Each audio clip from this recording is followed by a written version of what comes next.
নমস্কার বন্ধুরা, আজ কিন্তু চিংড়ি মাছের মালাইকারি করব। কোনো রকম নারকেল ছাড়াই কিন্তু এই রেসিপিটি চটজলদি করে নিতে পারেন। স্বাদ গন্ধে কিন্তু একদমই আলাদা হবে না। চলুন তাহলে রেসিপিটি শুরু করা যাক। তার আগে ভিডিওটি ভালো লেগে থাকলে চ্যানেলটিকে সাবস্ক্রাইব করে পাশে থাকবেন।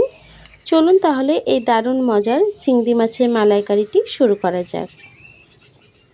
রান্নাটি করার জন্য প্রথমে কড়াইটি বসিয়ে নিয়েছি। কড়াইটি গরম হয়ে গেছে, দিয়ে দেবো সরষের তেল।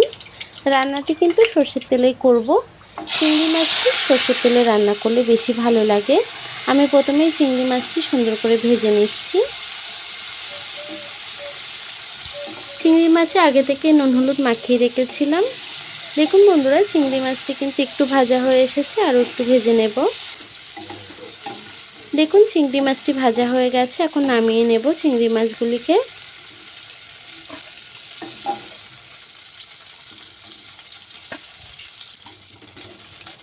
চিংড়ি মাছটিকে নামিয়ে ওই তেলের মধ্যে একটু কালো জিরে ফোড়ন দিয়ে দিলাম। ফোড়নটিকে একটু নেড়ে চেড়ে নেব। এখন দিয়ে দেবো টমেটো আর পেঁয়াজ, আমি একটু পেস্ট করে নিয়েছিলাম, সেটিকে দিয়ে দিচ্ছি। একটি বড় সাইজের পেঁয়াজ আর একটি টমেটো দিয়েছিলাম। মশলাটিকে একটু নেড়ে চেড়ে নেব। পেঁয়াজ আর টমেটোটাকে একটু নেড়ে ছেড়ে নিয়েছি। এখন সামান্য একটু জল দিয়ে দিলাম। দিয়ে দেবো স্বাদ মতো নুন। দিয়ে দেবো একটু হলুদ গুঁড়ো। নুন আর হলুদটাকে দিয়ে আবারও একটু নেড়ে ছেড়ে নেব। মশলাটিকে আবারও একটু নেড়ে ছেড়ে নিয়েছি। এখন দিয়ে দেবো ঝাল লঙ্কার গুঁড়ো। ঝালটা যেমন পছন্দ করেন সে অনুযায়ী অ্যাড করবেন। সব কিছুকে আরও সুন্দর করে একটু কষিয়ে আমি রান্না করে নিয়েছি। দেখুন ঝোলটা টেনে এসছে। এখন আমি দিয়ে দেবো পোস্ত আর সর্ষে বাটা। সর্ষে পোস্ত বাটাটাকে দিয়ে আবার একটু মিশিয়ে নেব মশলার সাথে।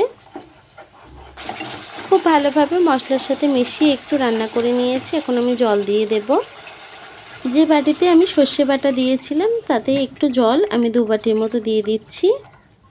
এখন দিয়ে দেবো সেই গুঁড়োটি, যেটি দিলে কিন্তু নারকেলের দুধের কোনো প্রয়োজন নেই। এই গুঁড়োটি কিন্তু নারকেলেরই গুঁড়ো, মুদি দোকানে খুব সহজেই পেয়ে যাবেন। আমি এই গুঁড়োটি দিয়ে দিচ্ছি।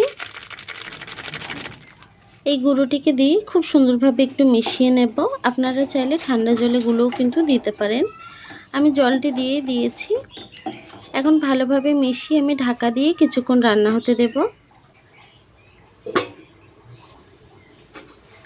দেখুন কিছুক্ষণ কিন্তু আমি রান্না করে নিয়েছি। গুঁড়োটি খুব সুন্দরভাবে মিশে গেছে। এখন নেড়ে ছেড়ে আমি ভেজে রাখা চিংড়ি মাছগুলি দিয়ে দেব। চিংড়ি মাছগুলি দিয়ে দিয়েছি। দিয়ে দিচ্ছি 4টে কাঁচা লঙ্কা। লঙ্কাটিকে দিয়ে আবার একটু মিশিয়ে আবারও ঢাকা দিয়ে কিছুক্ষণ রান্না করে নেব।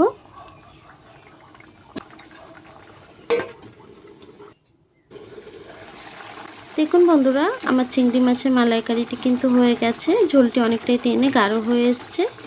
নামানোর পরে কিন্তু ঠান্ডা হয়ে গেলে আরও গাঢ় হয়ে আসবে। এখন আমি গ্যাসটিকে বন্ধ করে দেব, দিয়ে তরকারিটিকে নামিয়ে নেব।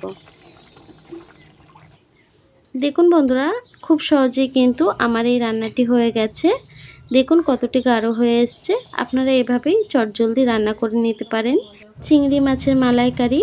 আমার এই সিম্পল রেসিপিটি আপনাদের কেমন লেগেছে কমেন্ট বক্সে জানাতে ভুলবেন না। রেসিপিটি ভালো লেগে থাকলে চ্যানেলটিকে সাবস্ক্রাইব করে পাশে থাকবেন। আর এতক্ষণ ধরে রেসিপিটি দেখার জন্য অসংখ্য